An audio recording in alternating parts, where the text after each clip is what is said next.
Oh, Assalamualaikum warahmatullahi wabarakatuh.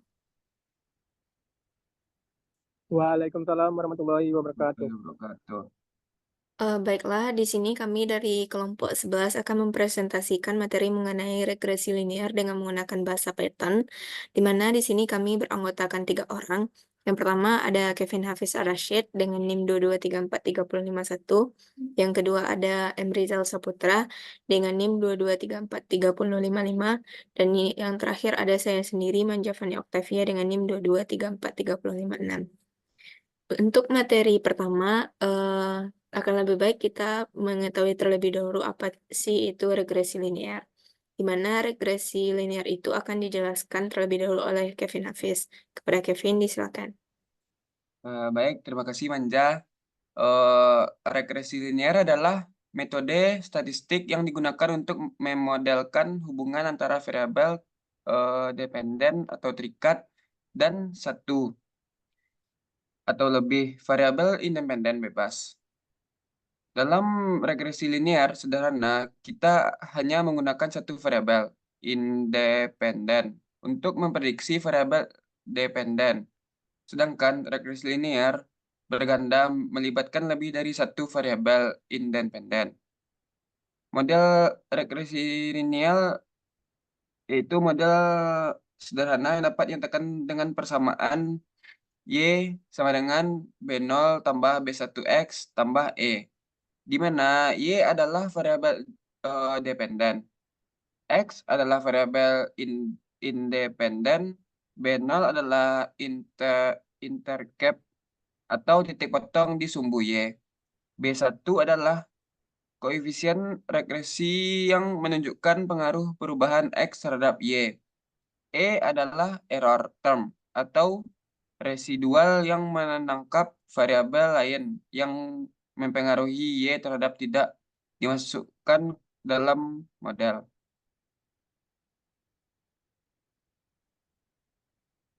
Baiklah, itulah penjelasan sedikit mengenai apa itu sih regresi linear dengan menggunakan bahasa Python.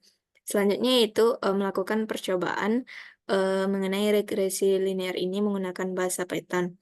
Nah, yang pertama saya akan melakukan share screen terlebih dahulu.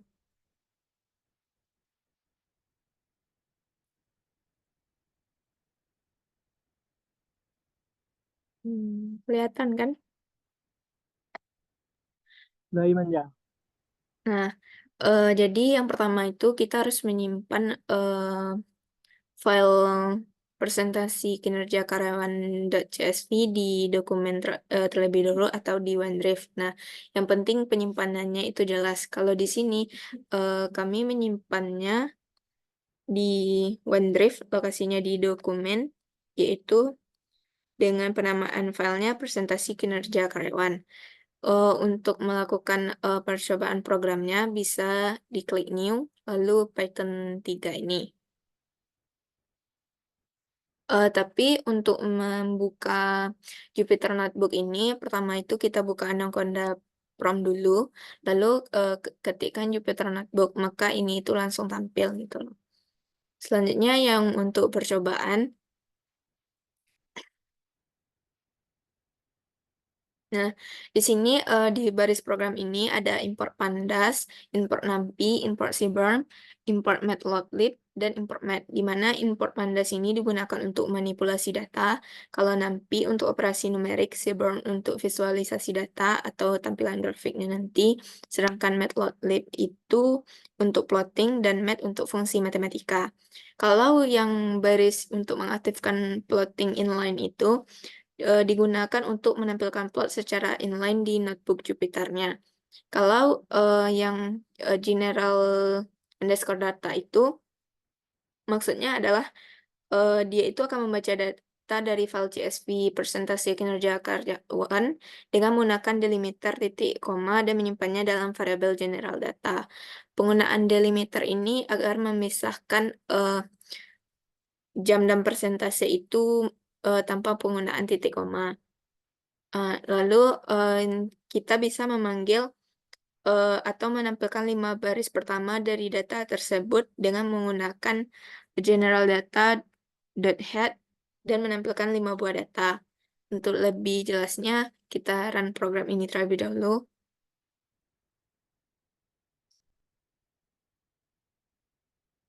Nah, hasilnya akan tampil seperti ini. Dengan jamnya di data pertama ada jam 7, persentasenya 1. Kalau yang kedua ada jam 7.01, persentasenya 2. Kalau data yang ketiga jam 7.02 dengan persentasenya 3. Dan data yang keempat jam 7.03 dengan persentasenya 4. Dan data kelima jam 7.04 dengan persentasenya 5. Misalnya, kalau kita nggak menggunakan, delimiter ini, misalnya kita beri ini garis komentar terlebih dahulu, dan ini kita hapus, maka nanti akan terlihat, datanya error seperti ini. Makanya kita pakai yang ini aja. Kalau untuk selanjutnya yaitu untuk menampilkan bentuk atau dimensi dari data frame tersebut, maka kita bisa mengodingnya dengan mengetikkan, memanggil data tersebut dengan memanggil variabel general data, lalu klik shape, dan di-run. Nah, dia itu akan memanggil 13,2, di mana dia itu memiliki 13 baris dan 2 kolom. Kalau untuk mengetahui berapa jumlah dataset dalam file Excel tersebut, kita bisa memanggil fungsi inputan dengan mengetikkan print jumlah dataset saya, lalu tambah str len general data.index. Nah, maka akan muncul dia itu nantinya akan masuk ke file CSV tersebut, di mana dia akan mencari berapa sih jumlah data yang ada di dataset tersebut. Di mana pada dataset tersebut terdapat 13 data. Nah, untuk penjelasan programnya, general data.index itu dia itu akan mengakses indeks dari data frame general data. Kalau untuk len general data index, dia itu akan menghitung jumlah elemen yang ada dalam indeks tersebut. Kalau untuk strlen general data.index, dia itu akan mengubah hasil hitungan jumlah baris menjadi string agar bisa digabungkan dengan teks lainnya. Sedangkan untuk memanggil fungsi tadi, maka diketikkan print jumlah dataset saya, tambah strlen, dan memanggil general data.index. Yang selanjutnya adalah untuk memanggil atau menampilkan fungsi statistik deskriptif dari data frame tersebut, kita bisa menggunakan fungsi describe. Dengan contohnya general data describe. Lalu learn program, maka di sini akan muncul count, min, standar deviasi, nilai minimumnya, persentasenya, ada 25%, 50%, 75%, dan nilai maksimumnya. Maksud count di sini adalah jumlah total nilai yang tidak kosong pada setiap kolomnya. Kalau min itu rata-rata nilai di setiap kolom, STD itu adalah standar deviasi nilai di setiap kolom. Kalau minimal, dia itu merupakan nilai minimal di setiap kolomnya. Kalau yang 25% itu maksudnya adalah kuartil pertama atau nilai di persentil 25 di setiap kolom. Kalau 50% merupakan mediannya, yaitu kuartil kedua, nilai di persentil 50 di setiap kolomnya. Kalau 75% merupakan kuartil ketiga atau nilai di persentil 75 di setiap kolomnya. Kalau maksimal itu merupakan nilai maksimum di setiap kolomnya. Lalu jika kita ingin menampilkan grafik atau label dalam kayak sumbu X dan Y, kita bisa menggunakan fungsi plot. Contohnya seperti ini, kita run dulu. Nah, jadi dia itu nanti akan tampil seperti itu, di mana general data.plugs X sama dengan jam Y sama dengan persentase style sama dengan O itu maksudnya adalah membuat plot dari data frame general data dengan sumbu X adalah kolom jam dan sumbu Y adalah kolom persentase. Parameter style O itu menunjukkan bahwa data akan diplot sebagai titik-titik seperti yang berwarna biru ini. Kalau yang PLT title jam versus percentage itu merupakan dia itu memberi judul pada plot jam versus percentage seperti yang ada pada gambar ini. Kalau yang PLTX label atau jam bekerja yang ada di bawah ini yang menunjukkan jam 7, 7.02, 7.04 sampai jam 7.012. Kalau yang PLT ya label itu merupakan persentase karyawan yang ada di samping kiri ini. Ada angka 2, 4, 6, 8, 10, dan 12. Selanjutnya yaitu memberikan label pada menampilkan plot yang kita buat dengan memanggil plt.show. Jadi show ini lah yang akan menampilkan grafik ini atau plot ini. Yang selanjutnya yaitu untuk menentukan X sebagai kolom jam dan Y sebagai kolom persentase, serta membagi datanya menjadi set pelatihan dan pengujian, lalu menampilkan bentuk dari set pelatihan dan pengujian dari data karyawan ini. Ini baris codingnya, kita run terlebih dahulu. Nah, jadi outputnya itu ada 10,1, 3,1, 10, dan 3. Maksud baris program X sama dengan general data.ilog null values reshape min 1,1 itu adalah X ini akan mengambil semua nilai di kolom pertama atau indeks 0, yaitu kolom jam dari data frame general data dan mengubahnya menjadi array 2 dimensi dengan reshape min 1,1. Kalau Y sama dengan general data ilog 1.values ini, dia itu akan mengambil semua nilai dari kolom kedua indeks 1, yaitu kolom persentase dari data frame general data dan menyimpannya pada array 1 dimensi. Kalau from scikit model selection import train test split ini, itu merupakan library-nya. Nah, dia akan memanggil xtrain, xtest, ytrain, ytest, dan train test split, xytest size 0,2, random state sama dengan 0. Maksudnya adalah dia itu akan membagi data X dan Y menjadi set pelatihan training set dan set pengujian test. Test size 0,2 berarti 20% dari data itu digunakan untuk pengujian dan 80%-nya untuk pelatihan. Kalau random state 0, dia itu akan memastikan pembagian data konsisten setiap kali kode tersebut dijalankan.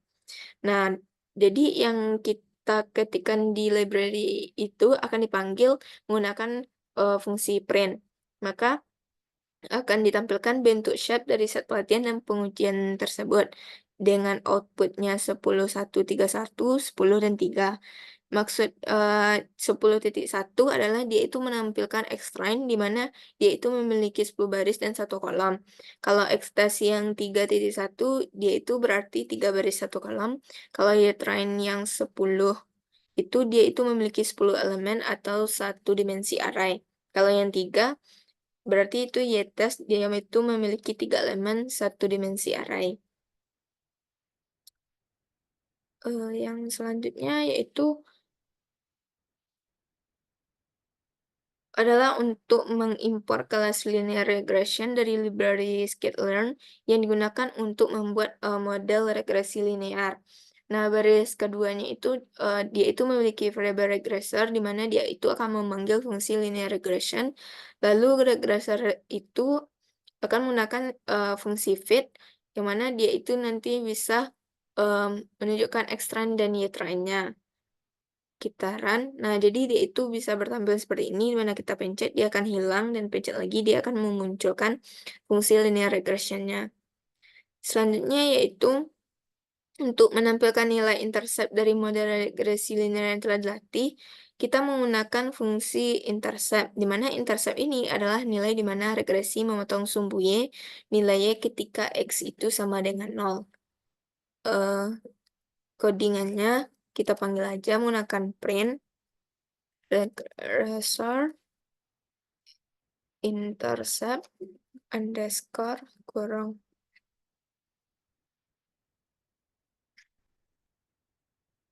Kita run aja. Error intercept. Nah, jadi dia itu akan menampilkan angka sebesar min 698,99. Artinya adalah bahwa ketika variabel independen jam bernilai 0, model tersebut akan memprediksi bahwa nilai variabel dependen atau persentasenya adalah sekitar min 699. Selanjutnya yaitu untuk menampilkan nilai koefisien dari regresi linear yang dilatih. Itu bisa digunakan dengan memanggil fungsi conv. Caranya adalah print, lalu ketik variabel regresor tadi, lalu gunakan fungsi conv, lalu tutup kurung, lalu run program. Nah, jadi hasilnya itu adalah 100, di mana ini itu berarti bahwa setiap peningkatan 1 unit dalam variabel dependen jam itu akan mengakibatkan peningkatan sebesar 1 unit dalam variabel dependen atau persentasenya.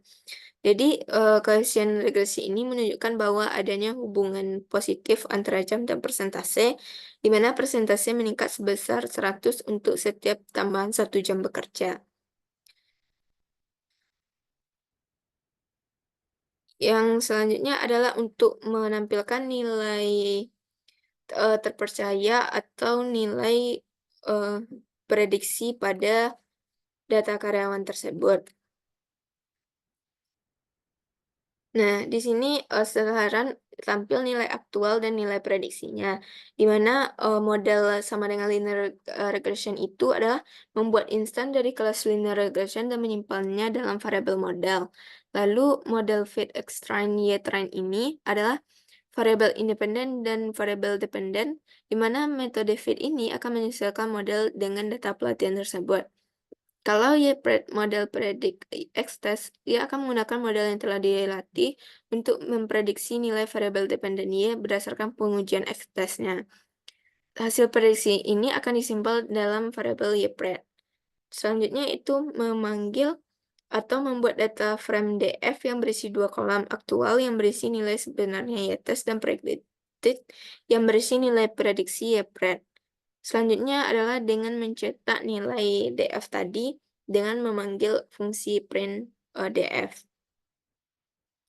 Nah, kalau untuk langkah selanjutnya akan dilanjutkan oleh rekan saya Rizal. Kepada Rizal, disilakan. Baiklah, Manja, terima kasih kepada Manja. Saya akan menjelaskan mengenai yaitu tentang SNS Fire Plot General Data. Teman-teman dapat melihat grafik yang di bawah, yang mana penjelasan dari SNS Fire Plot General Data. Ini kadang sore jalan Manja. Jang. Yang mana SNS Plot General Data ialah menggunakan fungsi playplot dari library Chevron untuk membuat plot pasangan. Playplot dari data frame General Data. Playplot adalah matrix scatter plot yang menunjukkan hubungan antara semua pasangan kombinasi kolom dan dataset. Jika dataset memiliki 2 kolom, playplot akan menampilkan scatter plot dari 1 kolom. Terdapat kolom lainnya serta distribusi histogram dari masing-masing kolom. Seperti gambarnya seperti yang ditampilkan oleh rekan saya. Adapun fungsi kedua itu PLT show. Yang mana PLT show ialah menampilkan plot yang telah dibuat. Secara keseluruhan, kode ini membuat dan menampilkan plot untuk dataset general data yang memvisualisasikan hubungan antara setiap pasangan variabel dalam dataset tersebut. Ini sangat berguna untuk memahami korelasi dari distribusi data secara visual. Itulah penjelasan dari kedua perintah tersebut. Perintah selanjutnya itu visualisasi hasil test set. Yang pertama yaitu PLT scatter X test Y test color red. Yang mana membuat scatter plot dari data pengujian X test versus Y test dengan titik-titik berwarna merah ini menampilkan nilai sebenarnya dari set pengujian. Titik-titik yang berwarna merah itu yang namanya PLT scatter. Yang fungsi kedua itu PLT plot X trend, successor, predict, X trend, color blue. Yang mana membuat plot garis dari data pelatihan, X trend versus prediksi, successor, predict, X trend. Dengan garis warna biru, ini menampilkan garis regresi yang dihasilkan dari model yang dilatih. Teman-teman dapat melihat garis biru tersebut yang ada pada layar ini. Selanjutnya itu PLT X label dalam kurung jam, yang mana menambahkan label jam pada suhu sumbu X, yang menambahkan pada suhu B seperti jam 7, jam 7, jam 7 pas, jam 7.02, dan jam seterusnya sampai jam 7.12. Selanjutnya itu PLT Y label, yaitu dalam kurung presentasi, yaitu menambahkan label presentasi pada sumbu Y. Teman-teman dapat melihatnya, yaitu presentasi. Ada 2, 4, 6, sampai 12. Selanjutnya itu menambahkan label presentasi pada sumbu Y, yaitu perintahnya itu PLT show, yaitu menampilkan flow yang telah dibuat secara keseluruhan. Kode ini membuat visualisasi yang menampilkan titik-titik merah yang mempresentasikan data pengujian sebenarnya, garis biru yang mempresentasikan garis regresi yang dipelajari data pelatihan.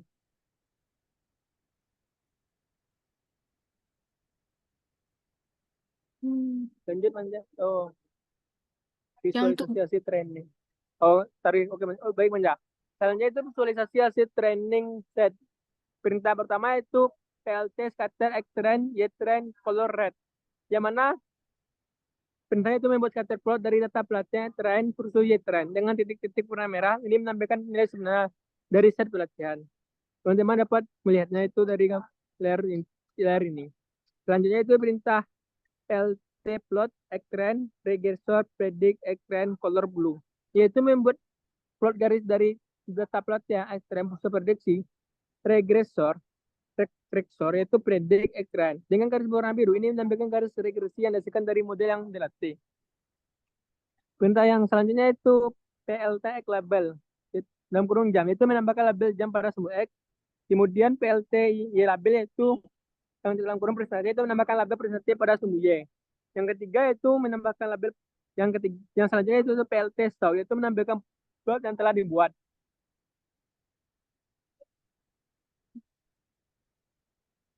baiklah, yang selanjutnya itu pembahasan dari latihan studi kasus yang akan dilanjutkan juga oleh Rizal.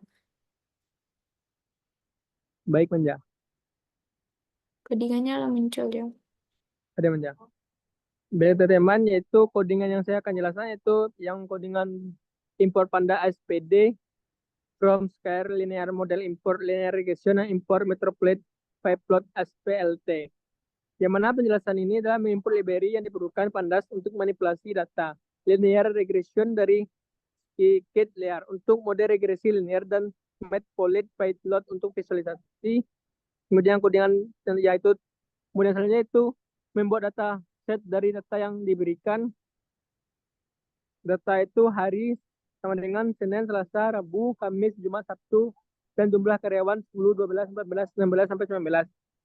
Dan DF PD data frame data, yaitu penjelasannya itu membuat data yang berisi nama hari dan jumlah karyawan. Kemudian mengkonversinya menjadi data frame DF. Kemudian selanjutnya itu mengkompleksi hari ke angka untuk digunakan dalam mode regresi, yaitu hari itu ordinal dalam kurung Senin dan 1, Selasa 2, Rabu 3, Kamis 4, Jumat 5, Sabtu 6. Sampai ke DF hari ordinal sama dengan DF hari apply, lambda X, dan hari itu original. Yang mana penjelasannya yaitu membuat dictionary hari itu original untuk mengkonversi nama hari menjadi angka. Kemudian menambahkan kolom hari ordinal ke data frame DF dengan menggunakan apply untuk menerapkan konversi tersebut pada hari. Selanjutnya itu memisahkan vektor X dan target Y. Yang kodenya itu X sama dengan DF hari ordinal dan Y sama dengan DF jumlah karyawan. Yang menjelaskan itu memisahkan vektor X yaitu kolom hari ordinal dan target Y yaitu kolom jumlah karyawan. Kemudian itu kodenya itu membuat model regresi linear, yaitu model sama dengan linear regresi. Selanjutnya itu membuat instant mode regresi linear, itu melatih model dengan seluruh rata dan model fake. Kemudian dengan memprediksi jumlah karyawan untuk seluruh rata itu Y-pred sama dengan model predict dalam kurung X, yaitu menggunakan model yang dilatih untuk memprediksi jumlah karyawan berdasarkan data fitur X. Kemudian yang selanjutnya itu menambahkan prediksi X ke data frame, yaitu df sama dengan prediksi sama dengan ypred, yang mana penjelasan itu menambahkan kolom prediksi ke data frame df yang berisi hasil yang berisi hasil yang berisi yang berisi hasil prediksi dari model. Yang terakhir itu menampilkan plot hasil prediksi bersama dengan data asli. Yang kodenya itu PLT figur, titik 10 sampai 6 itu PLT scatter, DF hari, DF jumlah karyawan, dan color blue, label dan data hasil. Dan PLT plot, DF hari, DF prediksi, dan color red dan label prediksi. PLT X label sama dengan hari, PLT Y label itu jumlah karyawan, PLT tilde itu prediksi jumlah karyawan, dan PLT legend dan PLT flow. Yang mana penjelasan dari semua itu adalah membuat plot untuk menampilkan hasil prediksi bersama dengan data asli. PLT scatter menampilkan data hasil dengan titik-titik biru, sementara PLT plot menampilkan garis prediksi dengan warna merah. Plot ini diberi label dan judul yang sesuai. Itulah penjelasan dari saya. Saya serahkan lagi kepada teman saya itu menjawab Octavia.